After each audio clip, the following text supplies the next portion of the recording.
Vous écoutez Télé-Soleil, la télévision communautaire autonome de Saint-Maxime-du-Mont-Louis, en Haute-Gaspésie.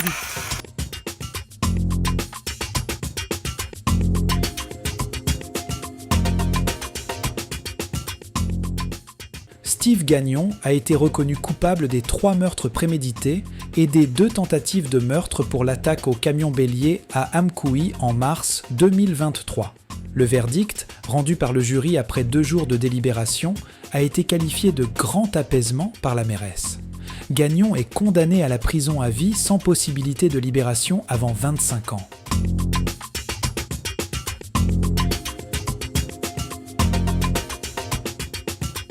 Le Centre de formation de la Côte de Gaspé a inauguré un nouvel espace communautaire, les Jardins à l'envers.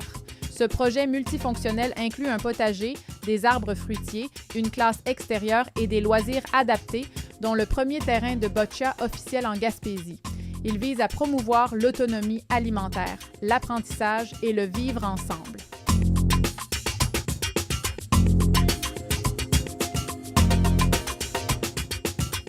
La Société d'aide au développement des collectivités, SADC, de la Côte de Gaspé, a présenté son bilan pour l'année 2024-2025, marquant aussi son 35e anniversaire.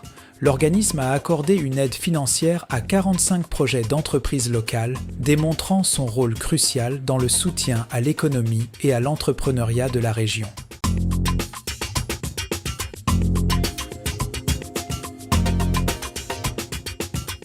La Direction de la protection de la jeunesse, DPJ de la Gaspésie et des îles de la Madeleine a enregistré une baisse de 11 % du nombre de signalements pour 2024-2025 avec 1848 signalements reçus, à contre-courant de la tendance provinciale.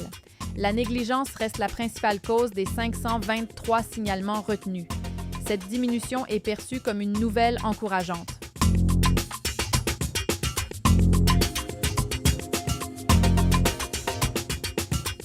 Bien que les travaux de réfection du chemin de fer doivent atteindre Port-Daniel cet été, les trains ne pourront pas encore desservir la cimenterie Votorantim-Cimentos.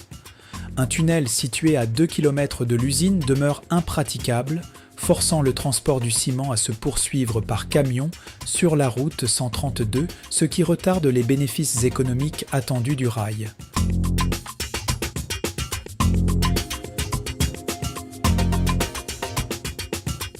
La Sûreté du Québec a interpellé 2 individus à Grande-Vallée en lien avec la circulation de fausses monnaies dans l'est du Québec.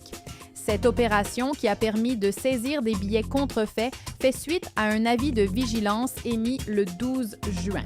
Les suspects pourraient faire face à plusieurs accusations criminelles, dont possession et utilisation de monnaies contrefaites.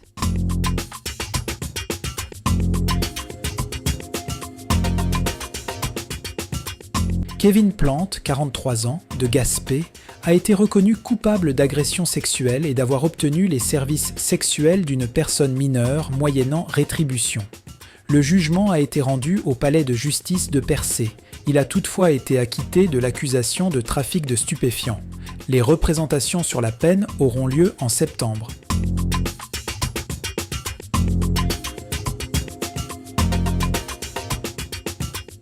Les célébrations de la Fête du Canada à Gaspé, une tradition de 30 ans, n'auront pas lieu cette année.